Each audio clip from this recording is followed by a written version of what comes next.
E o primeiro aspecto diz respeito a isso, a acolher, ou melhor, a andar como Jesus aceitando os outros. Eu coloquei duas perguntas aí. A primeira, e aí os irmãos podem participar.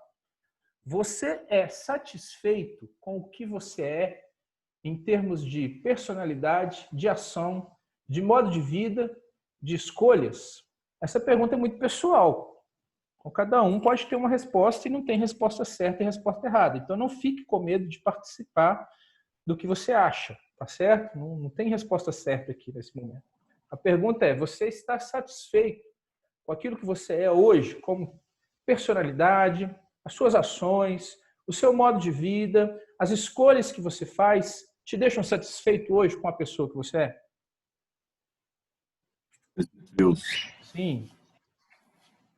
Partindo do pressuposto que o senhor está falando de andar como Jesus, a gente entende que é uma ascendente, né? É uma busca pela perfeição que Paulo tanto apregou.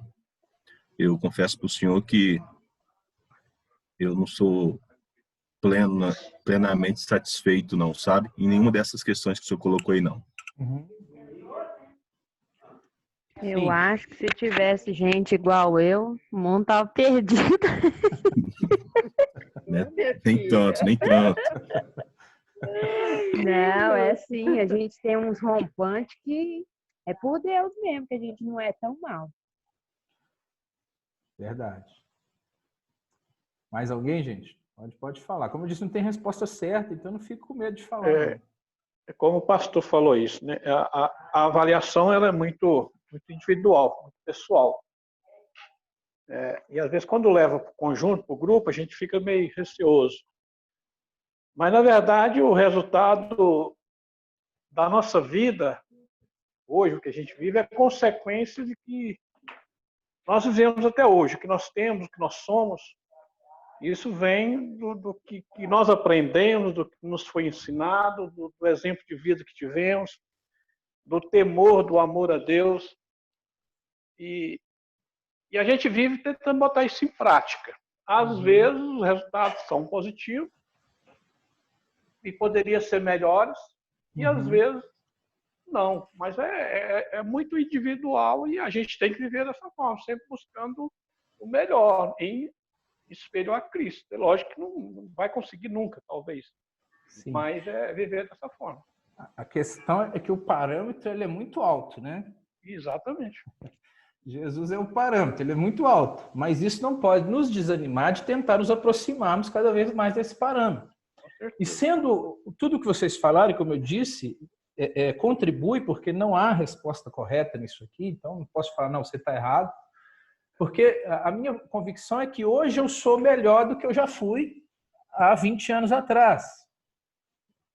Mas eu tenho a convicção também de que eu não atingi o nível que eu preciso atingir, em termos de Cristo, como parâmetro. E entendo que isso é uma progressão, entendo que isso é um caminho que nos leva à santidade, não é? Mas, por outro lado, como eu disse, de forma individual, pensando no seio da igreja. Opa, aconteceu um acidente aqui, caiu um livro, mas tudo bem, depois eu pego. Pensando na igreja, aí vem a segunda pergunta que está aí. O mundo seria melhor se só tivesse pessoas iguais a você? Ou, no caso, se só tivesse pessoas iguais a mim? Deus, a criatividade de Deus responde isso, meu irmão. A criatividade de Deus responde isso. Graças a Deus, na sua criatividade, ele fez nos únicos, né? Uhum. Como seria essa utopia de viver num mundo onde as pessoas fossem rigorosamente iguais a você?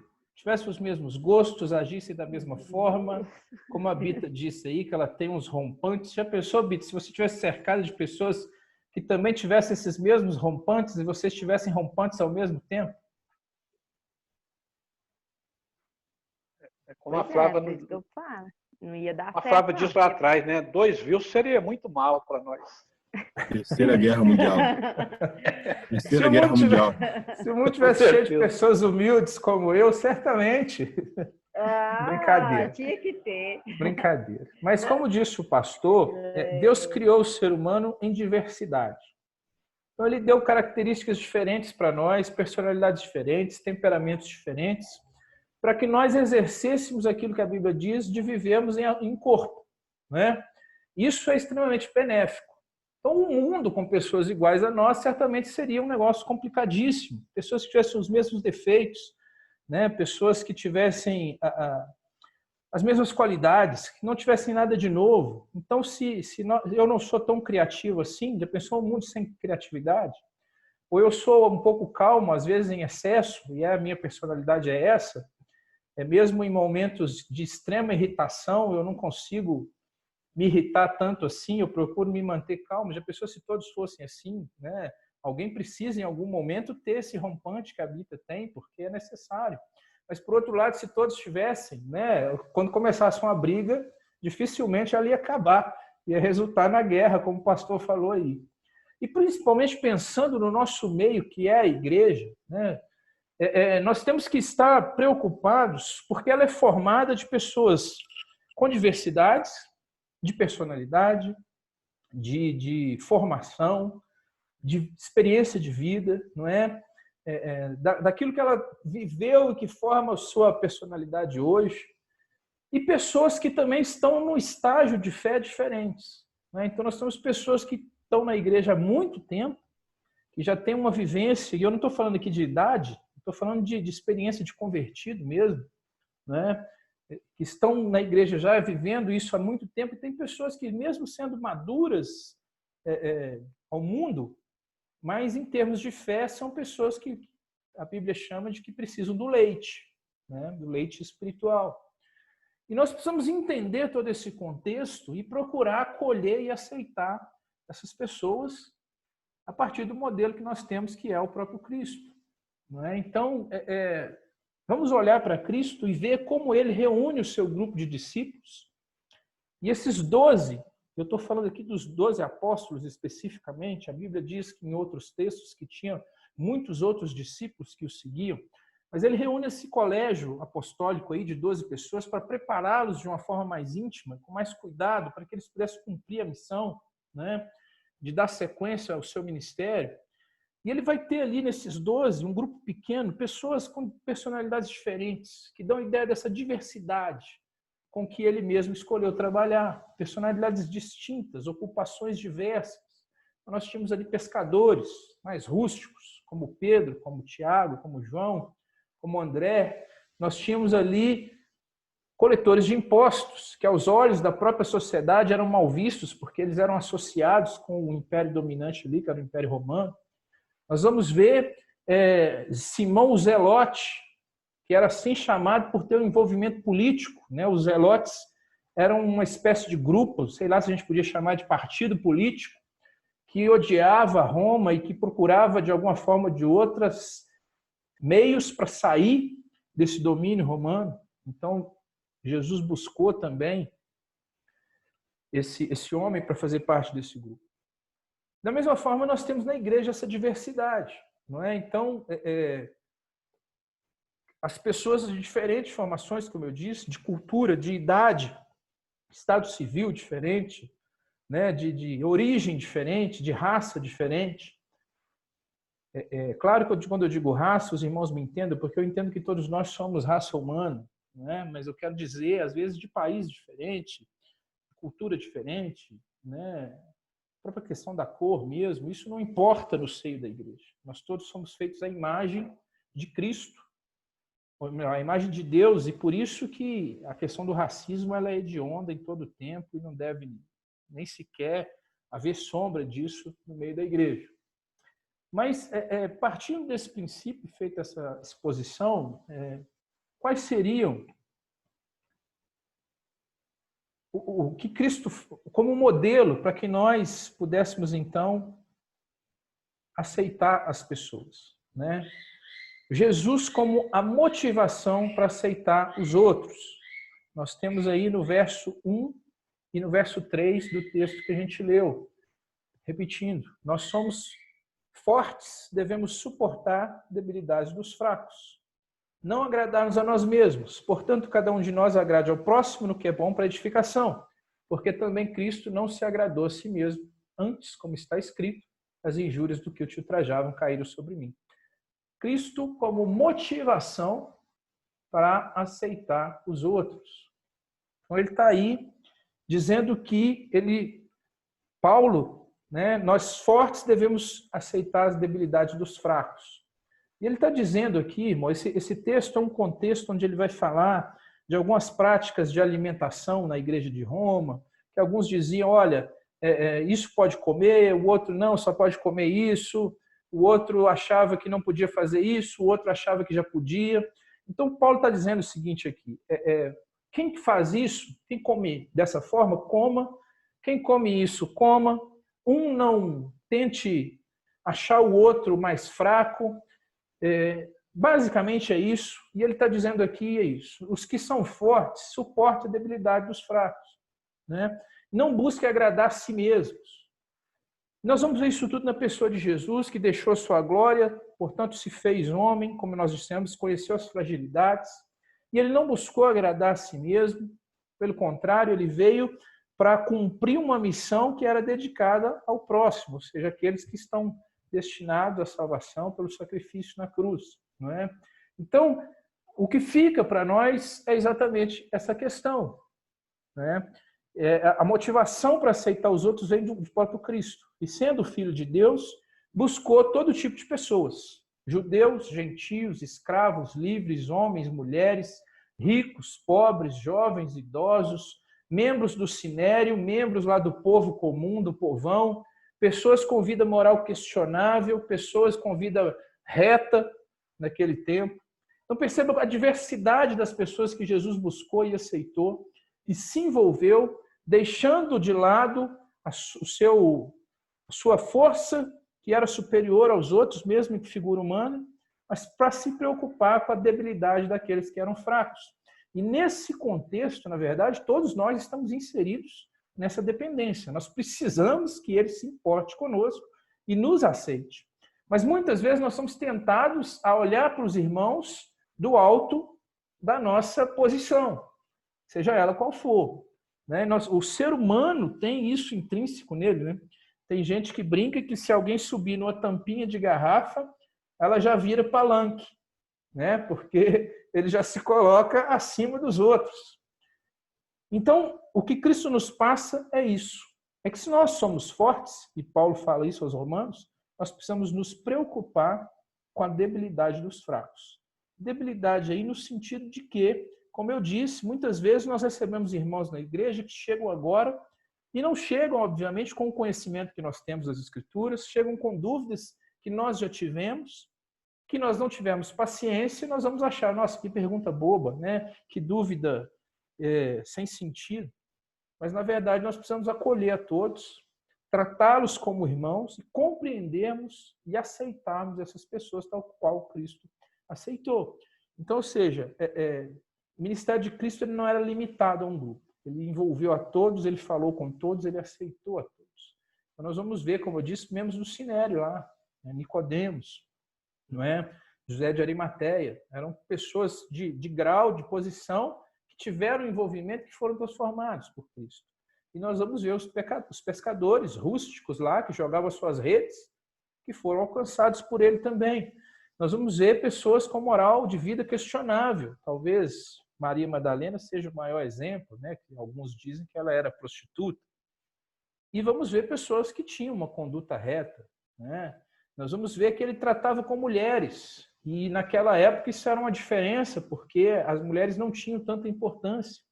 E nós vamos ver que escravos e livres se chegaram a ele da mesma forma, e as cartas de Paulo vão tratar isso, né? Essa relação de escravos e de livres, que eram algo comum naquela época, e a escravidão aqui não se refere à cor, mas muitas vezes era a questão econômica mesmo. Uma pessoa que ficava devendo se tornava escravo de outro, né? E dos judeus e também dos gentios. E talvez essa fosse a maior barreira naquela época, porque os judeus eles tinham esse orgulho nacional em ser a nação escolhida por Deus, né? O segundo aspecto é que Jesus como modelo para se aceitar os outros. Então, primeiro é que ele é a nossa motivação. Segundo, ele é o nosso modelo, versos 4 e 5. Pois tudo quanto outrora foi escrito para o nosso ensino foi escrito, a fim de que pela paciência, pela consolação das Escrituras, tenhamos esperança. Ora, o Deus da paciência e da consolação vos conceda o mesmo sentir de uns para com os outros, segundo Cristo Jesus. Por isso, quando eu estava lendo, eu dei uma ênfase nessa parte aqui. O mesmo sentir de uns para com os outros, segundo Cristo Jesus. Então, ele é o nosso modelo para aceitarmos as pessoas, porque ele se esvaziou de si mesmo. E como nos é difícil fazer a mesma coisa, exatamente porque nós somos egoístas, nós temos orgulho, nós precisamos ser reconhecidos, né? Nós precisamos desse reconhecimento humano, porque isso faz bem para o nosso ego, né? Nós gostamos de tapinha nas costas, nós gostamos de desenvolver relações com pessoas que têm alguma coisa a nos oferecer. E o nosso caráter, de fato, cristão, ele é demonstrado quando nós desenvolvemos relações com pessoas que não têm, a princípio, o que nos oferecer em troca. Eu digo a princípio, porque, às vezes, são essas pessoas que Deus usa para nos confortar, para nos consolar. O pastor outro dia contou uma experiência dele de, no centro, se aproximar de um morador de rua, né, um mendigo, com a preocupação de pregar para ele o evangelho. Eu achei isso muito legal, como exemplo aqui para nós, no sentido de acolher, de aceitar as pessoas, né?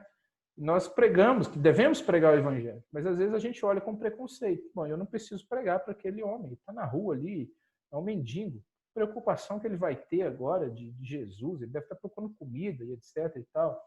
Mas nós precisamos ter essa preocupação de aceitar todas as pessoas como Jesus teve, de pregar todas as pessoas e vivermos isso na prática. E não nos aproximarmos só de quem tem algo a princípio a nos oferecer, sem contar o nome do santo, mas algumas pessoas aqui vão saber, enfim, paciência, mas algum tempo atrás, um senhor que frequentava a igreja disse que ia sair da Igreja do Glória, procurar uma outra igreja, porque a Igreja do Glória não tinha, vou chamar de networking, porque é a palavra da moda hoje, mas a Igreja do Glória não tinha pessoas que pudessem oferecer aos filhos deles algum benefício de relacionamento. Por isso que eu estou chamando de network, né? Network é essa nossa rede profissional, a gente faz contatos, buscando, de repente, esses contatos te favoreçam de alguma forma. Então ele disse, não, eu vou sair da Igreja do Glória porque a Igreja do Glória não pode oferecer aos meus filhos essa questão. Então, eu vou para uma igreja onde a gente pode encontrar isso. É uma pena, porque, pelo que eu saiba, hoje, os filhos não estão em nenhuma igreja, né? Estão fora da igreja. Mas nós precisamos acolher, amar e entender aquele que é diferente de nós e buscarmos uma aproximação, porque foi isso que Cristo buscou. Ele buscou prostitutas, mulheres, crianças, coletores de impostos, pessoas sem representatividade, que eram odiosas à época, todos esses que eu falei aqui, né? E ele buscou até a mim e até você, mesmo sendo miseráveis como nós somos, né? Porque nesse aspecto ninguém difere de ninguém. Todos nós somos miseráveis pecadores que carecemos da graça de Deus. Agora, quando eu digo isso, irmãos, eu não estou dizendo que nós temos que nos associar com pessoas que continuam na prática do pecado. Não é isso que eu estou dizendo. Estou dizendo que nós temos que aceitar essas pessoas como pessoas que estão ao nosso redor para que nós possamos pregar o evangelho a elas. Entendeu? E é isso que Jesus fazia. Jesus buscava essas pessoas, mas ele não compartilhava das mesmas práticas dessas pessoas. Mas ele levava uma nova palavra, e essa palavra, que é o evangelho, que é o mesmo evangelho que nós temos que pregar hoje, que continua operando do mesmo jeito, não é porque Jesus que falava e nós falamos agora que ele vai fazer menos efeito, porque quem opera continua sendo o Espírito Santo. Mas nós precisamos nos preocupar com essas pessoas, não é?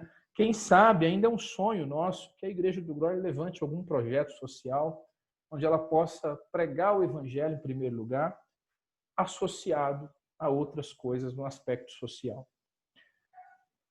Terceiro aspecto são os benefícios que isso resulta, os benefícios de aceitarmos uns aos outros, está no verso 6 e verso 7. para que concordemente a uma voz glorifiqueis ao Deus e Pai de nosso Senhor Jesus Cristo. Portanto, acolhei-vos uns aos outros, como também Cristo nos acolheu para a glória de Deus. O primeiro benefício que nós vamos ver isso, principalmente como igreja, é o exercício da comunhão. Verso 6 diz, concordemente e a uma voz. Então, quando nós aprendemos a aceitar as pessoas nas suas limitações, com os seus defeitos, porque nós temos as nossas limitações, os nossos defeitos, nós precisamos que as pessoas nos aceitem também, nós vamos entender como funciona de fato a comunhão. Porque o texto diz que, feito isso, nós vamos concordemente e a uma voz glorificar a Deus. E o segundo aspecto é exatamente que isso vai resultar na glória de Deus. Porque, diz no verso 7, acolheis uns aos outros, como também Cristo nos acolheu para a glória de Deus. Então, esse pedaço aqui fecha a questão de aceitar as pessoas como Jesus. Como nós devemos agir dessa maneira, tendo Cristo como a nossa principal motivação, o nosso modelo, e colher os resultados que vão vir disso, que são comunhão e glória de Deus. Nós vamos passar para o próximo ponto, mas antes eu quero abrir a participação daqueles que quiserem. Eu gostaria de compartilhar de algo que aconteceu comigo recentemente. Conversando com um pastor, ele falou para mim que estava desejoso de fazer algo que não é necessariamente pecaminoso, mas dentro dessa abordagem sua, desse zelo que nós devemos ter com a fraqueza do próximo, eu disse para ele exatamente isso. Eu falei, pastor, a gente precisa tomar cuidado, não é porque nós somos pastores necessariamente, mas porque somos servos do Senhor Jesus. Tem algumas coisas que nós podemos fazer, porque todas as coisas não são lícitas, mas que na verdade não devemos fazer, porque nem todas elas nos convêm. E aí ele disse para mim o seguinte, ele falou, eu sei o que você vai falar, eu sei onde você vai chegar, você vai afirmar para mim que a gente tem que tomar cuidado com os fracos, não é isso? Eu disse sim, é isso. Ele disse o seguinte para mim, até quando, pastor Cláudio, nós vamos nos deixar governar pelos fracos? Até quando a igreja será governada pelos fracos? Eu disse para ele, é uma infelicidade sua parte pensar assim, tendo em vista que quem governa a igreja é Cristo. Não diz respeito à nossa força, à nossa capacidade. Mas o que ele estava fazendo era exatamente se colocando contra uma verdade das Escrituras. Nós não devemos, obviamente, nos deixar governar, porque não somos governados por homens, mas nós devemos ter um tato, um zelo no que tange à fraqueza do próximo. E isso implica em abandono de algumas coisas que, para a gente, ou mesmo no contexto que a gente está inserido, não é pecaminoso em si, mas por causa da fraqueza de alguns, que vai se tornar escândalo para eles, se torna pecado. Aí nós abandonamos, sem nenhuma preocupação, sabe, em aquilo nos fazer falta. Então, é muito pertinente essa questão, né? E eu gostaria só de dar um enfoque nesse sentido, dessa preocupação mesmo com esses fracos, no que diz respeito não necessariamente ao aprendizado na igreja em si, mas aquilo que nós praticamos, que impressão que isso causa para eles, sabe?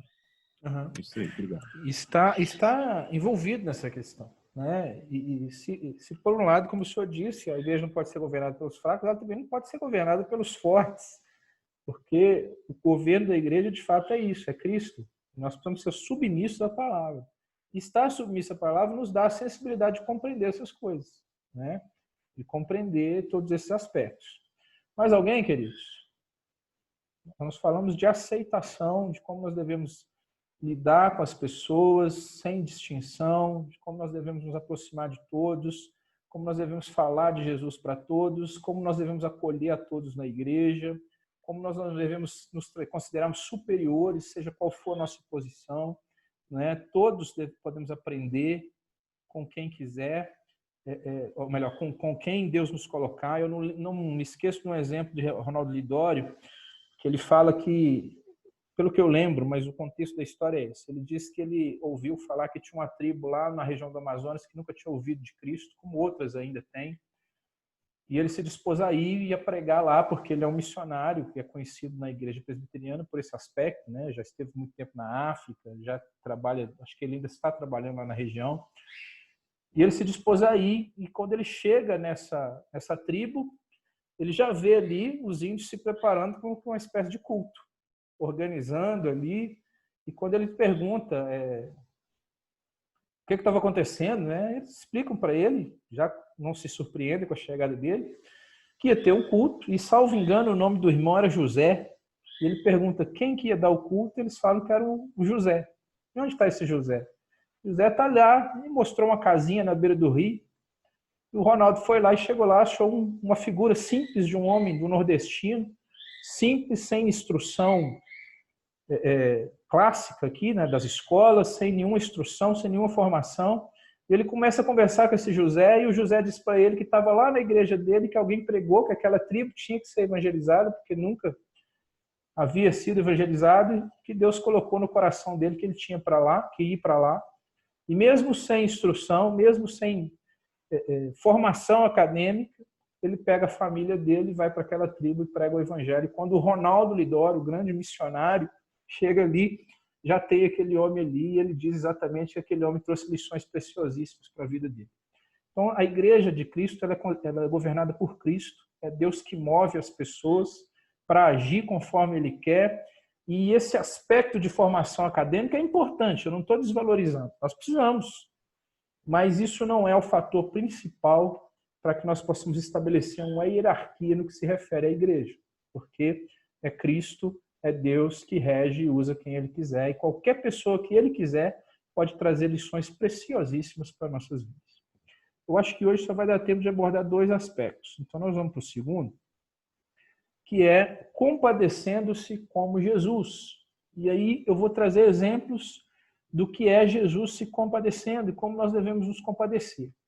Nós vivemos num mundo difícil, onde a violência é cada vez maior, onde as notícias de crimes, de coisas hediondas vão se sucedendo, né, cada vez mais.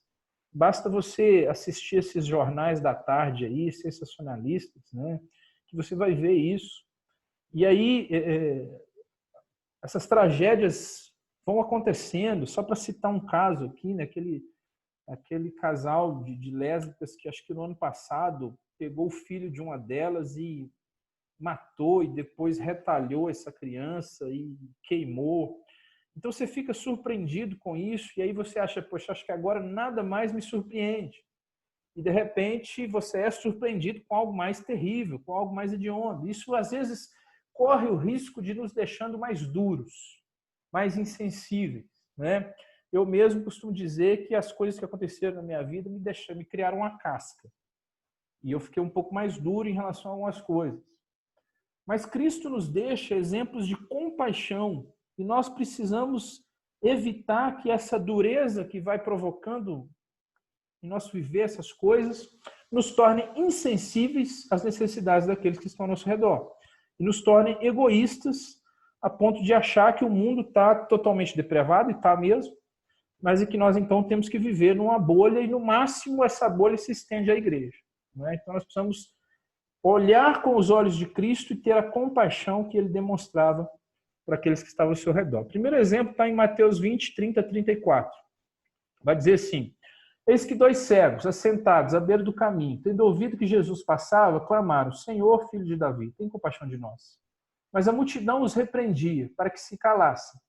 Eles, porém, gritavam cada vez mais: Senhor, filho de Davi, tem misericórdia de nós. E então, parando Jesus, chamou-os e perguntou: o que queres que eu vos faça? Responderam: Senhor, que se nos abram os olhos. Condoído, Jesus tocou-lhe os olhos e imediatamente recuperaram a vista e foram seguindo. Então imagina esse contexto, uma multidão. Jesus onde ia, uma multidão o seguia, né? E ele às vezes era apertado por essa multidão. E esses 2 cegos ficavam ali naquela região, pedindo esmola, certamente, porque eram pessoas que estavam à margem da sociedade. Qualquer pessoa que tinha algum defeito físico, ela era destinada a isso, a esmolar, não é? E em meio àquela multidão, eles gritam: Senhor, filho de Davi, tem compaixão de nós. mas o texto diz que a multidão os repreendia, talvez exatamente porque eram marginalizados, né? Então pensavam, cala a boca, né? Por que vocês estão gritando para ele? Ele é o mestre, ele tem muitas coisas para fazer, eles vão dar atenção para vocês. Então eles diziam para que eles se calassem, né? E os repreendiam. Mas eles insistiam, gritavam, Senhor, tem compaixão, misericórdia de nós. Então Jesus volta toda a sua atenção para eles e pergunta, o que queres que eu vos faça? Obviamente, irmãos, que Jesus sabia o que eles queriam, né? Mas ele não faz essa pergunta por não saber, mas ele queria ouvir deles a resposta deles. E eles dizem, Senhor, que nos abra os olhos. Então o texto diz, condoído, Jesus toca-lhe os olhos e eles recuperam a visão. Ou seja, Jesus se condói deles, tem essa capacidade de compadecer daqueles que eram marginalizados.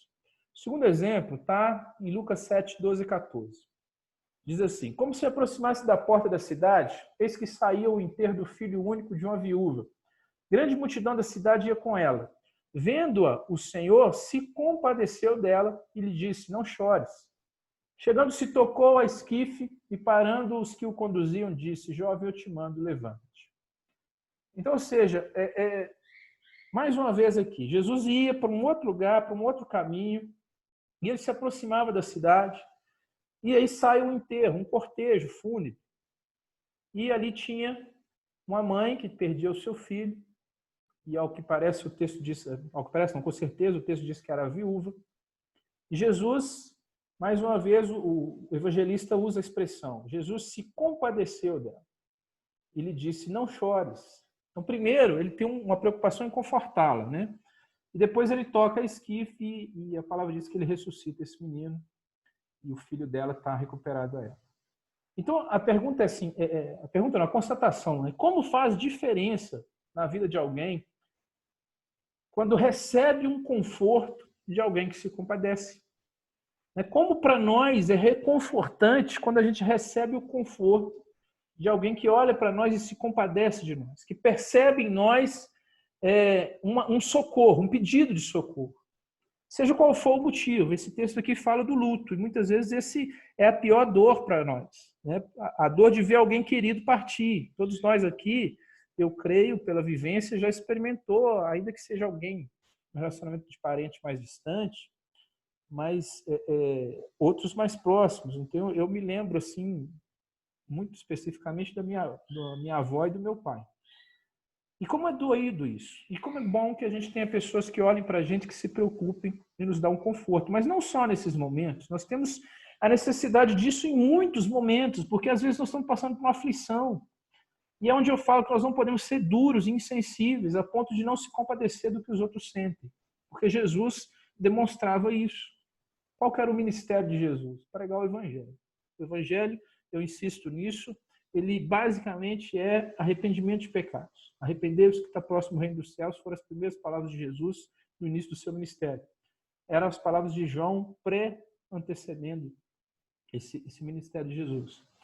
Mas Jesus olhava e se compadecia daqueles que estavam em volta. Talvez por isso ele fosse também odiado do clero ali, né, do grupo superior dos sacerdotes, porque ele se preocupava com todos, inclusive com os marginalizados.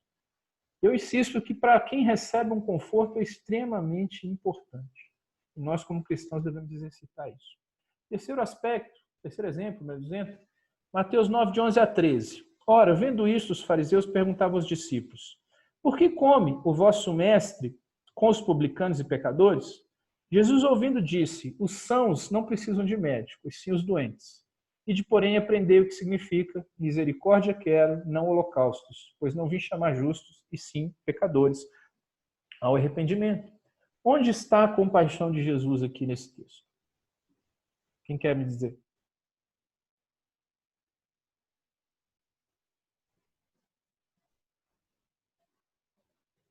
Onde está a compaixão de Jesus aqui nesse texto?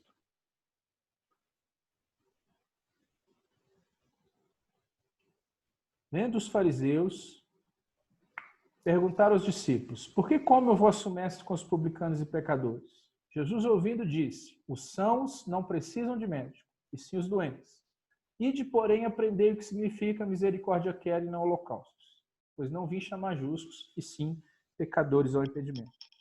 Alguém quer arriscar agora? Onde está a compaixão de Cristo? Desse? Desculpa, eram uns grupos que viviam aí debaixo de uma visão preconceituosa, né? Ninguém queria ter comunhão com eles. E Jesus se apresenta dessa forma, né? Uhum. Então, é exatamente isso. Mateus, como eu disse, era coletor de impostos. Esse texto aqui é o texto da sequência do chamado dele, quando Jesus o chama para seguir. Então, Jesus está na casa dele, está comendo com eles. Alguns chegam, por que o vosso mestre come com publicanos ou com pecadores? Porque eles eram odiosos, porque eles tinham associação com a administração romana, eram funcionários da corte romana ali. E esse sentimento nacionalista dos judeus levavam a odiar essas pessoas. E também porque eles gozavam de uma posição econômica melhor. Mas a compaixão de Jesus está aqui exatamente no sentido de que ele olha para Mateus ou para essas pessoas como pecadores que necessitam da sua graça. E isso nos leva a compreender como ele olha para nós nos nossos dias ainda da mesma forma, como pecadores que necessitam da sua graça. Então a compaixão de Cristo aqui está nisso, em estender a mão a pecadores. O próximo exemplo é Mateus 1, 40 e 41. Aproximou-se dele um leproso, rogando-lhe de joelhos: se quiseres, podes purificar-me. Jesus, profundamente compadecido, estendeu a mão, tocou-lhe e disse-lhe: quero, fica limpo.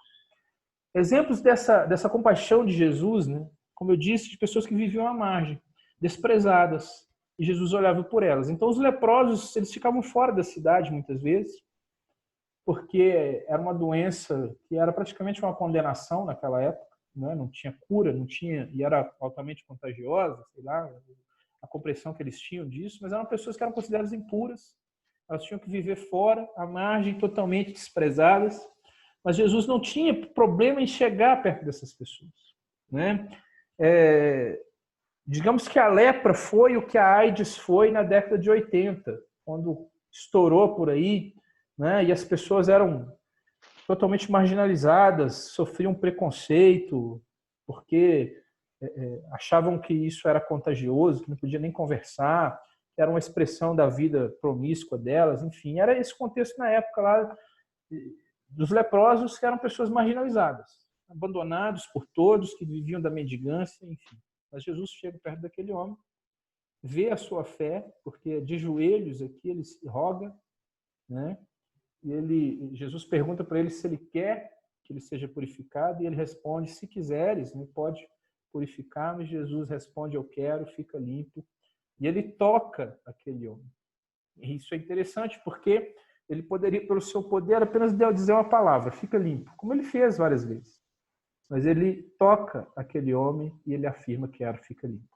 Então, ele passava os dias longos curando feridos, ouvindo perdidos, pregando as boas novas do Evangelho. O último exemplo, Mateus 9, 35 e 38. Percorria Jesus todas as cidades, povoados, ensinando nas sinagogas, pregando o Evangelho do Reino, curando toda sorte de doenças e enfermidades. Vendo ele as multidões, compadeceu-se delas, porque estavam aflitas e exaustas como ovelhas que não têm pastor. E então se dirigiu aos seus discípulos: a seara, na verdade, é grande, mas os trabalhadores são poucos. Rogai, pois, ao Senhor da seara que mande trabalhadores para a seara. Então, ou seja, aqui a preocupação novamente, a compaixão é expressa na vida dos pecadores. Quando ele olha aquela multidão que vinha ali para ser curada, para buscar cura de enfermidades, para se alimentar, talvez, né?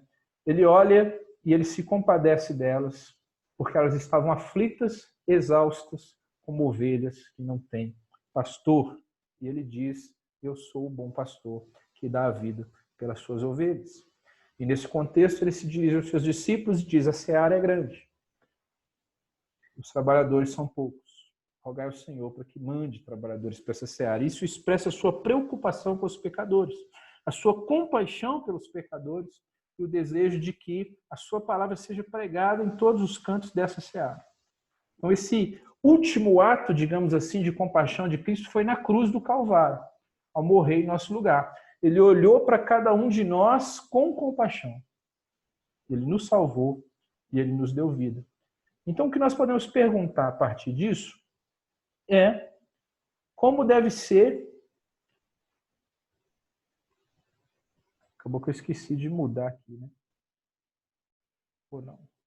Não, é isso mesmo. Como deve ser a nossa compaixão? Com pessoas que são resgatadas pela compaixão salvadora de Jesus, com pessoas que exercitam essa compaixão. Então, como deve ser a nossa compaixão? Eu gostaria agora de algumas palavras, né? Quanto da nossa energia, para nós encerrarmos, nós não vamos tocar no terceiro ponto hoje. Vamos deixar para a semana que vem. Quanto da nossa energia, da nossa atenção, da nossa reputação, dos nossos recursos, da nossa vida, nós estamos oferecidos ao próximo?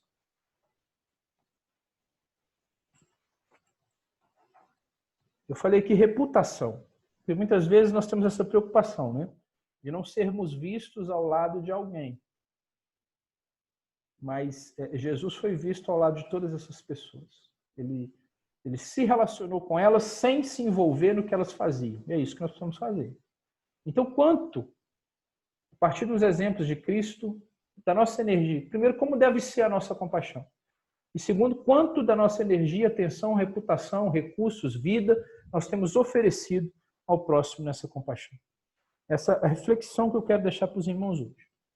Porque muitas vezes nós vivemos com pessoas, e nós vamos falar mais disso na semana que vem, como falamos de sofrimento, de pessoas que nos imputam sofrimento, injusto ou justo, e nós somos tentados a revidar, e isso está mais dentro do tema da próxima semana, já fica como introdução, mas independente disso, nós somos chamados a exercer a compaixão. E a pergunta que eu fiz lá no início, né, sobre se você está satisfeito com aquilo que você é, em termos de personalidade, em termos de decisões, em termos de suas ações, eu refaço agora nesse sentido. Você está satisfeito com aquilo que você tem feito, exercido a compaixão? O tempo que você tem gasto nisso, a sua energia, né? Jesus, ele se dedicava tanto a isso que eram momentos claros onde ficava fadigado. Nós falamos sobre isso semana passada, nas fragilidades. Ele sentia isso, a ponto de adormecer profundamente em um barco que estava numa tempestade. Quanto da sua energia você tem gasto nisso? Quanto da sua atenção? Você está preocupado com a sua reputação, por isso que você não se envolve com certas pessoas, no sentido de ajudá-las, eu digo, obviamente. Os seus recursos, a sua vida. Então, deixando essa reflexão, se alguém quiser participar, fique à vontade. Se não, nós vamos encerrando por aqui. Semana que vem nós vamos começar com a ideia do sofrimento, andando como Jesus em sofrimento e seguindo os pontos conforme o roteiro do livro estabelecido. A palavra está franqueada aos irmãos. Ô, Vilson, pode falar. Não cabe a gente, né, ficar julgando aí. A gente muitas das vezes fica julgando as pessoas, né? E a Bíblia deixa isso muito claro que a gente não deve fazer esse julgamento a quem a gente deve falar, né, a palavra de Deus. E a gente acaba pecando nisso aí porque a gente acaba olhando e discriminando certas pessoas, né? Eu falo isso por mim mesma. E outra coisa que a gente tem também, por exemplo, da pergunta lá do início da aula, né? Eu não estou satisfeita com o que eu faço. Eu percebo, igual ontem mesmo, eu estava estudando a lição dos dons e dos talentos para dar para as crianças, né? E eu percebo que a gente tem tanta coisa, Deus nos fez tão único, né? Tão especiais, com tantas coisas que a gente poderia ajudar outras pessoas com diversos talentos, e a gente usa ainda tão pouco. Eu mesmo uso tão pouco do que Deus me deu, de habilidade para poder ou falar, ou para cantar, ou o que for que a pessoa tenha facilidade, né? E a gente usa pouco para poder falar da palavra de Deus em cima daquilo que a gente tem de facilidade, né? A gente deveria usar isso mais vezes. Na pregação ontem, que eu estava vendo também da live da presbiteriana ontem, eles estavam questionando isso, né? Muitas pessoas não estão sendo criativas nesse momento. E a gente tem que ser criativo para poder falar da palavra de Deus. Por mais que a gente não possa sair de casa, mas a gente pode usar diversos meios, né, de divulgar a palavra de Deus. A gente tem aí ainda o telefone, que é o mais comum de todos, e muita gente nem está pegando nele para ligar para uma pessoa, para falar, oi, tá jóia aí, né? Falar um versículo com a pessoa.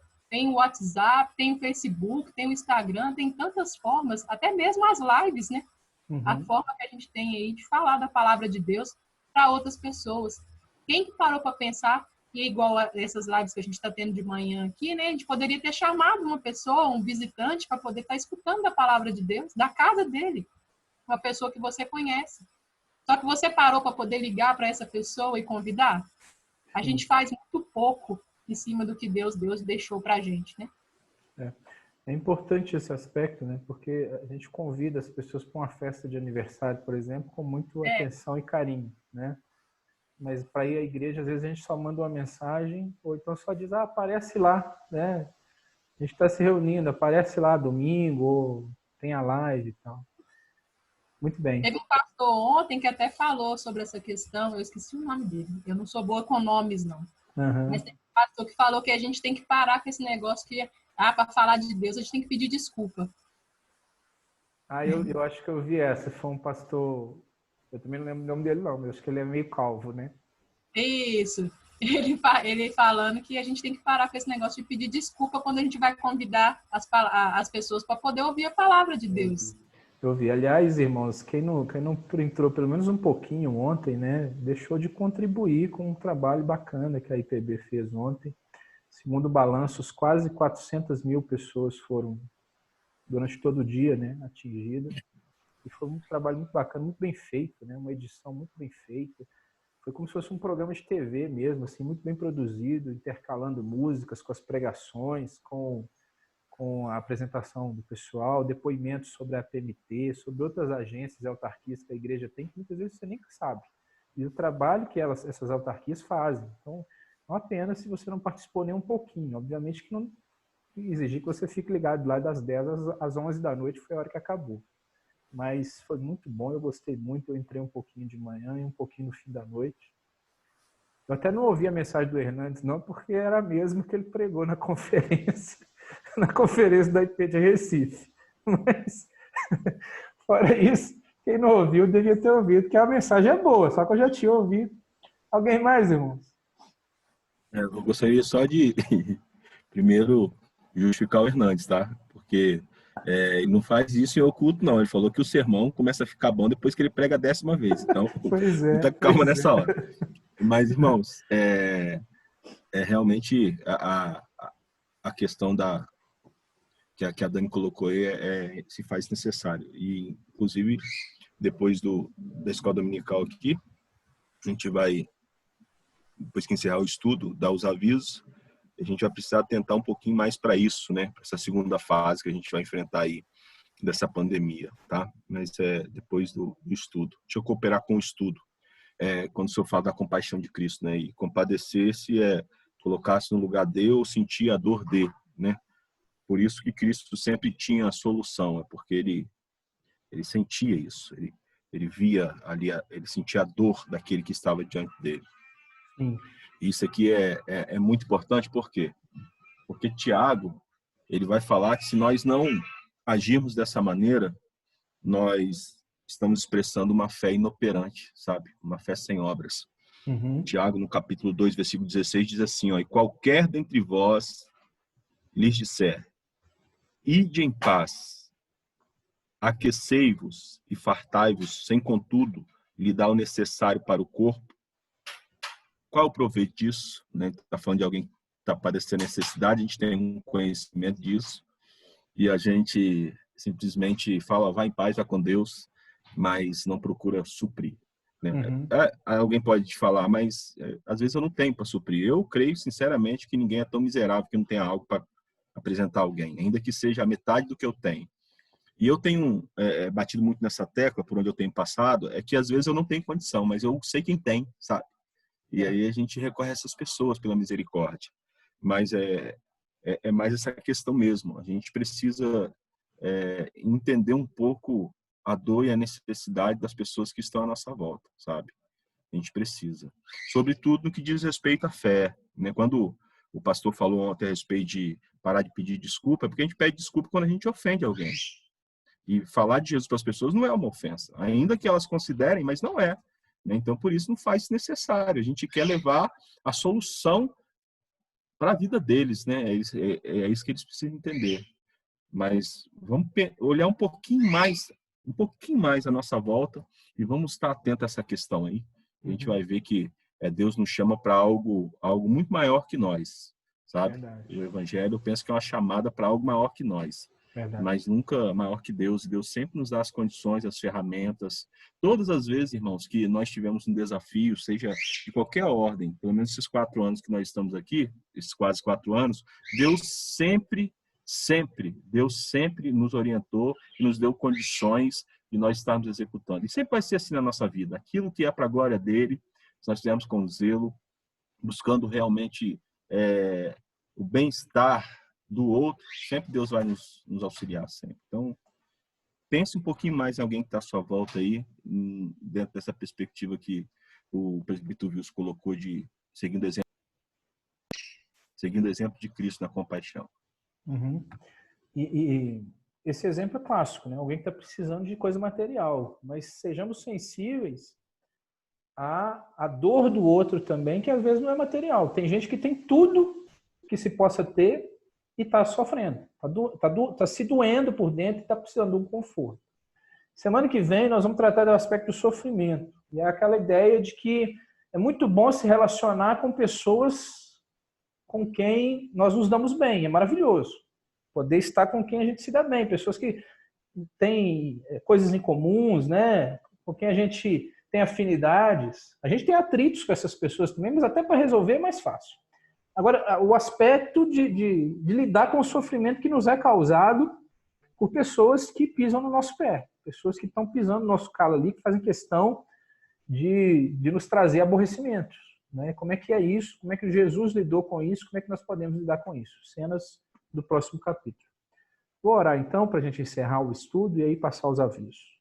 Deus, nós te agradecemos por esse momento passado aqui, que o exemplo de Jesus seja vivo e latente nos nossos corações a cada dia, possamos ser cada dia mais parecidos com Ele, esvaziando de nós mesmos, do nosso egoísmo, das nossas próprias vontades, ó Deus, e buscando servir ao Senhor de acordo com aquilo que o Senhor tem para nós, de acordo com o que o Senhor nos concedeu como missão. Em nome de Jesus, abençoe-nos nesse dia. Permita aqueles que podem estar na tua casa à noite, aqueles que ainda não podem, traz amparo, conforto ao seu coração, para continuar atravessando esse momento até que possamos estar todos juntos novamente. Em nome de Jesus, amém. Vamos tirar a foto aí de uma vez? Aí depois o pastor encerra com os avisos.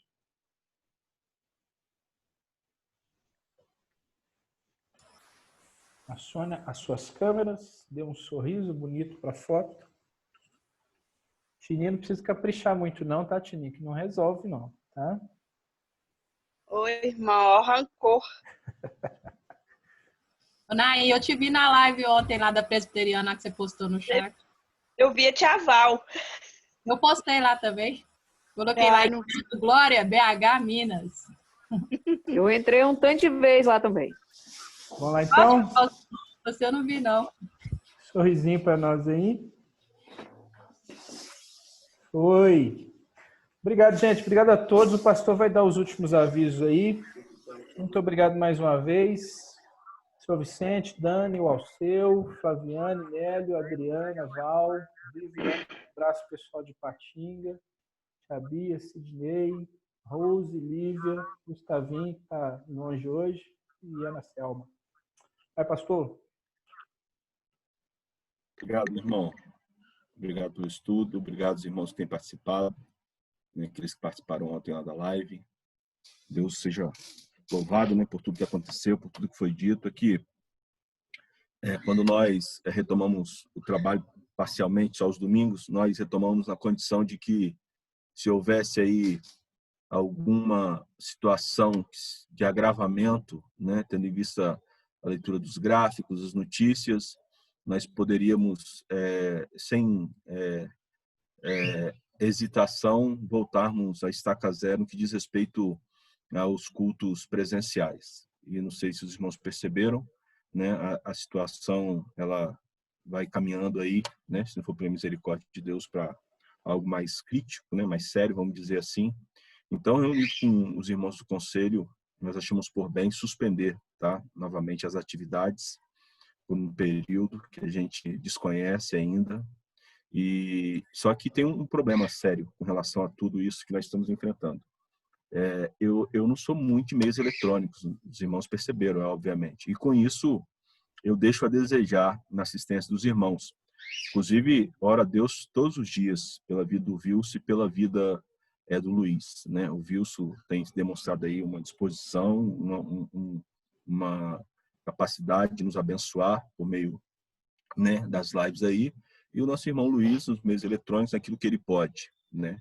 Mas eu sei que na nossa igreja nós temos mais pessoas também que teriam condições reais de, durante um dia, por exemplo, nessa nova fase eu vou fazer isso. Diariamente eu vou trazer uma devocional no grupo da igreja, né? Vou colocar ali um vídeo, né, da minha pessoa, fazendo a devocional que a gente faz diariamente e postando para os irmãos com uma oração.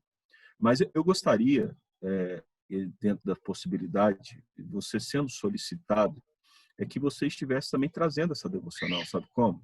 Pegar o seu celular aí, numa hora tranquila sua, e fazer um vídeo seu, coisa de 5 minutos, um texto, uma meditação sobre ele, uma oração, e postar, para que diariamente nós tenhamos uma palavra da parte de alguém, sabe?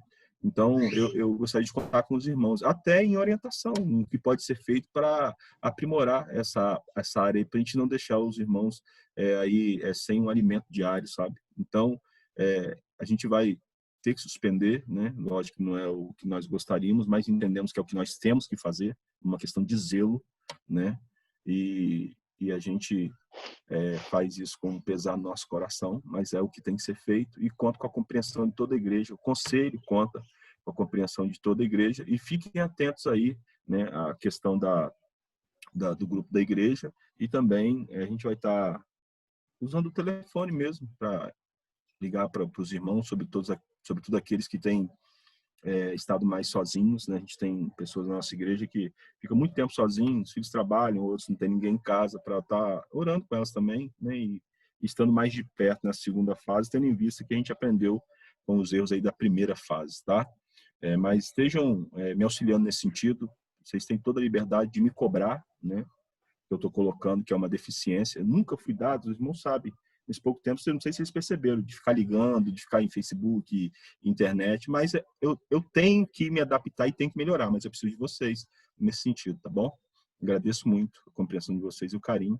E, mais uma vez, a maturidade, né, o tato do nosso conselho aí, nas questões que a gente trata, ser unânime. Isso é algo assim que me chama muita atenção, porque não é assim, não é sempre assim em outros grupos, né? E a gente louva a Deus pela maturidade dos nossos irmãos. Obrigado, irmãos. Amém, então. Então hoje não vai ter, né?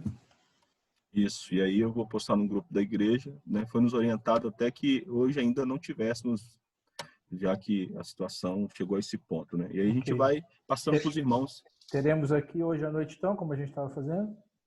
Normal, o culto hoje aqui, se Deus quiser, Então, vou divulgar 19h30. à tarde o link para as 19h30. Isso. E aí, se fosse possível, a gente está gravando todas as reuniões, todas mesmo, a gente passar para o Luiz, para ele estar postando no grupo lá do Facebook, do YouTube, né? E eu vou continuar fazendo a mensagem do YouTube também. Ele me concedeu a senha aqui, então acho que eu mesmo consigo subir por aqui. Nessa semana que eu vou estar mais tranquilo, eu consigo subir o que eu já tenho aqui. Mas a foto não deu certo, não. Vocês abrem aí de novo? É porque eu não sorri, eu estava sério. Ah, então. Pronto. Estava preocupado Abre aqui. a câmera aí de novo, porque não ficou bom. Eu acho que foi a Tininha que atrapalhou. Eu falo que 2 views é muito, tá vendo? E quem está na casa da minha mãe também pode rachar fora, viu? Ó, tô falando. Atenção. Muito cuidado. Aquele sorriso bonito.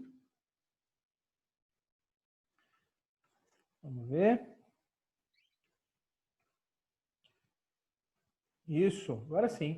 Queridos, muito obrigado a vocês, tá? Tenham um bom dia. Até a próxima. Domingo que vem nós vamos falar mais, se Deus nos permitir. Tchauzinho. Bom, meus irmãos. Os presbíteros aí presentes, Deus abençoe. Obrigado mais uma vez. Papai. Minhas irmãs, Deus abençoe. Bom dia. Bom dia. Vamos tomar um cafezinho, né? O café Bom eu dia. não tomo, Eu tô não, aqui. mas a aguinha eu vou tomar ali agora. Tá certo, irmão. Sou Vicente da Conceição, um abraço, viu? Deus abençoe. Ô, irmã Ana Selma, agora você apareceu, né? Quis Eu acho tirar que- foto com esse pano na cabeça, não, né? Eu acho que o cafezinho do seu Vicente você vai gostar, seu presbítero Wilson. Uma hora só tem que ir lá. Sou Vicente, eu sei que ele gosta de uma Coca-Cola. Ama. Não, sou Me ama. Só gosta de uma Coca-Cola, né? Wilson? Ah, Aquela tática, né? Orar Ah. com ele por ele, não orar só por ele. Com ele não tem condição, não é isso? só está falando do Isso aí. A estudo? Bíblia diz que vai orar com ele, para ele e com eles. Não Aham. orar só por eles, não é isso? Não, mas se Por ele enquanto, sim. se eles no que se refere à igreja, sim, mas se eles, que o senhor estivesse referindo, for as pessoas que estão aí no mundo, se eles quiserem que o senhor ore com eles, também a gente pode orar, não tem problema. A gente não pode associar nas práticas deles. Só por essa via, né? Exatamente. Queridos, então, bom dia para todos. À noite eu presbítero. vou divulgar o link nos grupos aí e a gente volta à nossa prática aqui na live. Então, até Deus nos permitir. Isso não impede que a gente continue louvando e adorando o nome do Senhor. Tá certo? Alguém me diz do Glaucio? Notícia do pastor Glaucio, o senhor tem, pastor? Então, as últimas notícias que eu tive dele, eu postei, né? Ontem foram aquelas lá, depois eu não recebi, mas não, senhor. Aham. Tá? Então, Só sou que tá no Vicente, grupo mesmo. por enquanto, são as últimas que foi postadas lá. Isso, por favor, tá lá no grupo, por gentileza.